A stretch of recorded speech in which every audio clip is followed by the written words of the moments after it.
Casos polêmicos têm dividido a cabeça dos magistrados pelo país a respeito de uma situação horrorosa que aconteceu em ônibus de São Paulo. O cidadão ejaculou sobre uma passageira e não fez isso uma vez só, não, parece que já fez 15 e foi apanhado pela segunda vez em sequência e agora está detido. Estou recebendo a deputada federal Poliana Gama, do PPS de São Paulo, ela que tem uma frente grande aí com relação a ajustes na Lei Maria da Penha. Tudo bem, deputada? Satisfação em tê-la conosco? Tudo jóia. Será que esse tema tão nojento, asqueroso, né, vai permitir realmente que se introduza algum tipo de ajuste na legislação e, sobretudo, na Lei Maria da Penha? Olha, quando se trata de penalidade, então você tem aí a questão da Lei da Maria da Penha também dialogando com o Código Penal. Eu não sou advogada, né, especialista no assunto, mas diante do que nós temos, né, verificado nos últimos dias, esse caso em específico que aconteceu em São Paulo, né? O clamor público e a necessidade mesmo, se entende hoje que há necessidade de se rever o Código Penal e, em específico, a questão do estupro. Porque, da maneira como está hoje, pode fazer com que, em algumas situações, algo que seja considerado como estupro não seja considerado e não tenha a sua penalidade assegurada, que é outro problema no país também, a questão da impunidade. O pessoal do ramo jurídico está dividido entre atentado ao pudor e estupro, né? Alguns entendem que estupro pressupõe penetração, outros acham que a simples tentativa, a simples invasão do domínio feminino já é um estupro. Na legislação antiga, você tinha isso, né? Era só quando havia a penetração que era qualificado como estupro.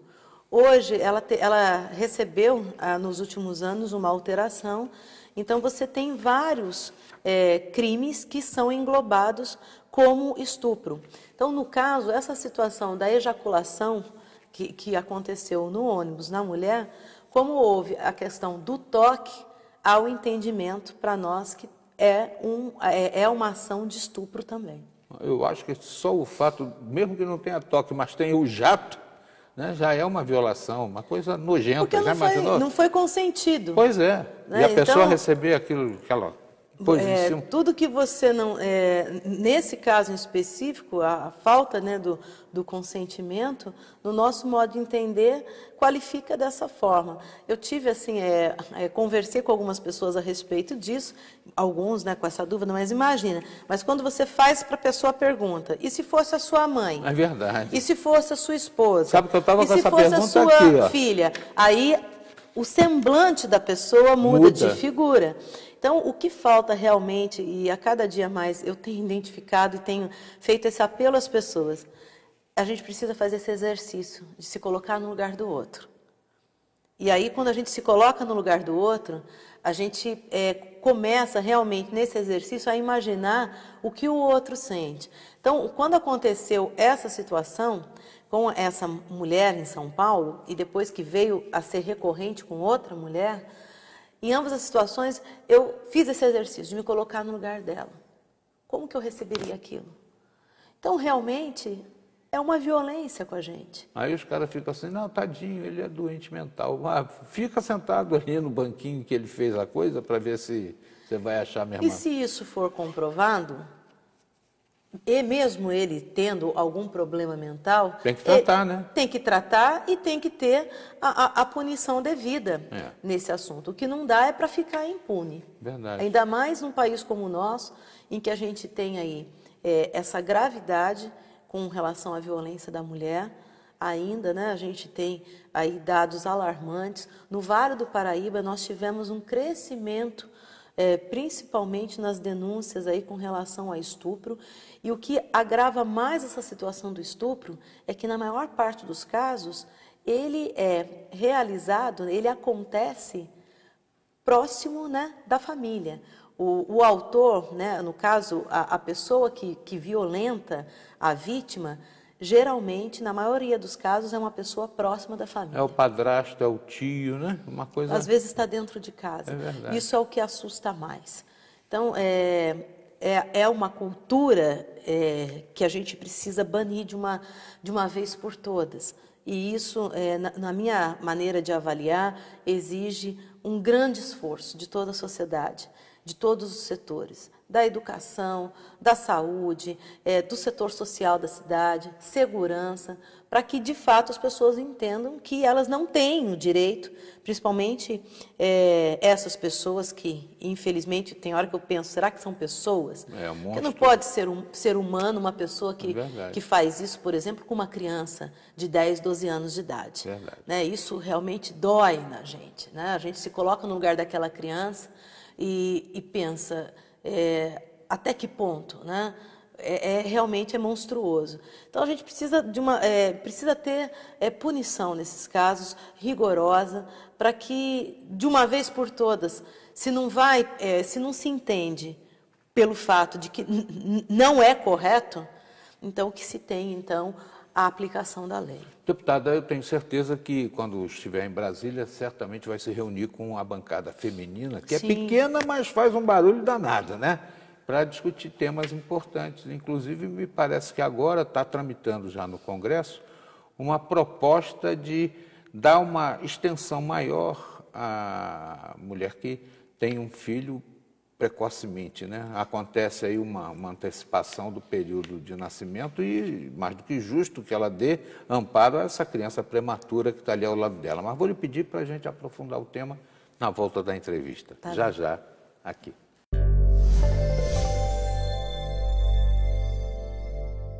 Hoje nós estamos conversando com a deputada Poliana Gama. O primeiro bloco nós dedicamos aí a essa história dessa violência, né, desse sujeito que achou que tem o direito de ficar aí se masturbando no ônibus sobre as mulheres. Isso tem que dar um basta, né? E a deputada, que faz parte aí dessa luta pela mulher, está aí com vários projetos também dela e de outros, né, avaliando a história da possibilidade da extensão da licença da mulher que tem filho prematuro, para que ela possa dar toda a assistência. E também tem aí um assunto importante de alteração na Lei Maria da Penha quanto às medidas protetivas, né, deputada? Sim. Vamos começar por qual? Vamos começar pelo que a gente fez chamada para deixar o telespectador menos ansioso. Tá ótimo. Essa questão das mães de bebês prematuros, o que acontece hoje? A mãe dá à luz e a criança fica na incubadora. Muitas das vezes ela fica por um período que consome praticamente toda a licença gestante, todo o afastamento que essa mulher tem do seu local de trabalho para se dedicar à criança, mas a criança está ali na incubadora. E vai sair de lá precisando de muito calor humano. Vai sair precisando de muito calor humano, e aí muitas vezes já está no final da licença. Então a proposta é que o período que a criança ficar na incubadora, ali afastada da mãe, precisando desse serviço médico, depois ele é acrescentado na licença gestante, o igual período. Então, se a criança ficou na incubadora por 40 dias, a mãe vai ter um acréscimo na licença gestante dela por 40 dias. Muito justo, porque sensível. É uma questão de sensibilidade e de saúde pública também. Porque esse vínculo, essa proximidade e esse calor humano, ele realmente colabora na saúde do bebê. Então, é importante. Então, claro que a gente tem aí todo um trabalho favorável para que essa proposta seja aprovada. E as medidas protetivas? Também vou lhe pedir para falar sobre a segunda língua do Brasil, Libras, que a senhora está apoiando aí o projeto do senador Cristóvão Buarque. Tá. Na questão das medidas protetivas, hoje como que funciona? A mulher que ela recebe, né, por parte da Justiça, ela é identificada como uma mulher que precisa de medida protetiva. Algumas das vezes, isso já chegou relatos para a gente. Se o ex-marido está lá tentando invadir a casa, ela liga para a polícia pergunta, você está com a medida protetiva?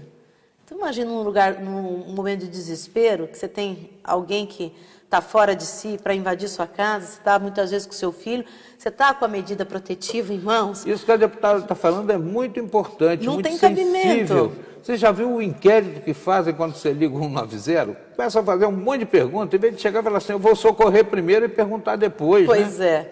E aí, qual é a proposta, né, que eu apresentei? Para que, quando for expedida a medida protetiva para a mulher, já passe a constar nos sistemas informatizados, tanto da Polícia Civil quanto da Polícia Militar. Porque se essa mulher precisar de solicitar a polícia, na hora que ela vai falar o nome dela ali, Já vem tudo. já vai estar mostrando que se trata de uma mulher que está sob medida protetiva e exige, então, um atendimento rápido.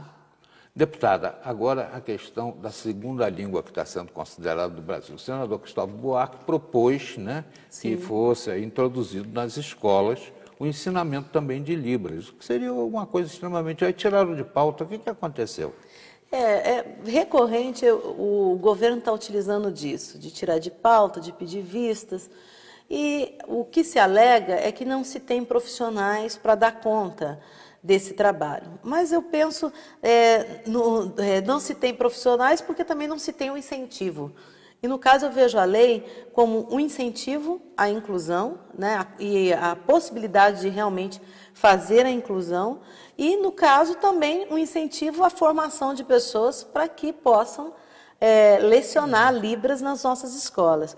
Nós temos uma população considerável no país, então mais de 9 milhões de surdos, e com a perda severa a gente tem aí 2 milhões, sendo que metade são jovens em idade escolar.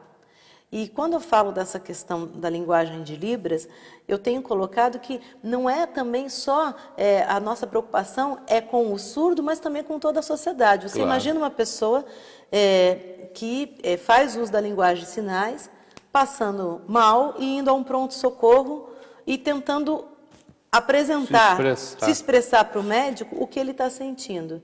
Então, se toda a sociedade, todos nós tivermos acesso ao mínimo do que significa, né, alguns sinais, até para a nossa sobrevivência e o nosso diálogo, o nosso aprimoramento, por que não? Então não se trata se trata do surdo, mas também de toda a sociedade, para que a gente compreenda isso, até porque é a nossa segunda língua oficial do país, mas que a gente compreenda isso como parte do nosso processo de formação. Deputada Poliana Gama é a federal aqui do nosso Vale e de vez em quando vem aqui falar sobre seus projetos, sobre as coisas que estão sendo debatidas lá no Congresso Nacional. E da última vez a senhora falou sobre a Via Dutra. Sim. E eu estou ouvindo um papo aí agora que vai ter uma coisa revolucionária aí na Via Dutra. A senhora pode antecipar para a gente?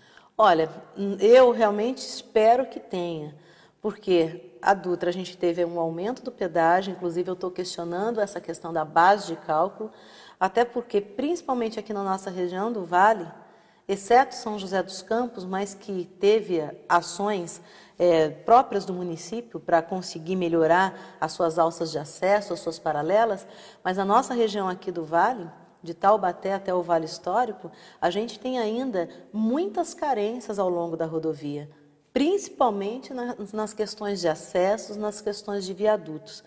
A população cresceu na região e, infelizmente, eu particularmente sinto, e também em contato com as lideranças locais dos municípios, que houve falta ao longo desses anos de investimento, né, ao longo, né, desse trecho. E a gente tem cobrando. Ver o que a deputada vai poder fazer também para melhorar. Outro dia eu precisei do reboque da Via Dutra. Levei quase 1 hora esperando, com os carros tirando fino de mim. E isso porque aumentou o pedágio. Pois é. Isso aí eu também estou aqui tranquilo para falar, porque outro dia trouxemos a Via Dutra aqui e falamos bem do consórcio, mas eu precisei e em causa própria estou revelando aqui. Foi complicado a gente o reboque. Identifica medidas positivas. Diminuiu acidentes ao longo dos anos na rodovia? A gente identifica que diminuiu. Tem projetos interessantes, até desenvolvidos em parcerias com as escolas públicas. É positivo, nós identificamos isso, ótimo. Mas, por outro lado, tem que cumprir o dever de casa também, que é melhorar principalmente a rodovia, né, em si, para quem faz uso dela. Mas, porém, todavia, contudo. Obrigado, deputada Poliana Gama. Eu espero que volte mais vezes, trazendo boas notícias para nós, tanto dos seus projetos quanto aqueles que a deputada apoia. Obrigado.